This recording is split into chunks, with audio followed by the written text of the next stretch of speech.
نکلا. کہتے ہیں بخاری میں روایت ہے حضور تشریف لائے مدینہ منورہ. ادھر دیکھیں مدینہ منورہ تشریف لائے, یہ جگہ کھودی مسجد نبوی کی تعمیر کے لیے, اندر سے مشرک کی ہڈی نکل آئی. اگر یہ جنت ہوتی تو جنت میں مشرک کی ہڈیاں نہیں ہوتی. میں نے کہا میں جواب دینے لگا ہوں. حضرت آدم کو پیدا کیا, خدا نے کہا اسجدوا لآدم, میرے آدم کو سجدہ کرو.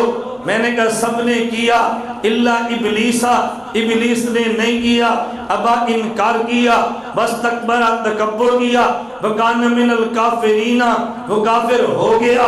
میں نے کہا ابلیس کہاں تھا؟ کہتے جنت میں. میں نے کہا تو کہتے مشرک کی ہڈی جنت میں کیسے؟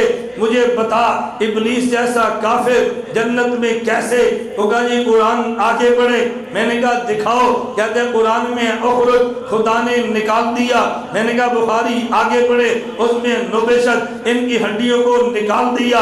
ابلیس وہاں تھا خدا نے نکالا, مشرک کی ہڈی یہاں تھی مصطفیٰ نے نکالا. یہ بھی جنت اور وہ بھی جنت.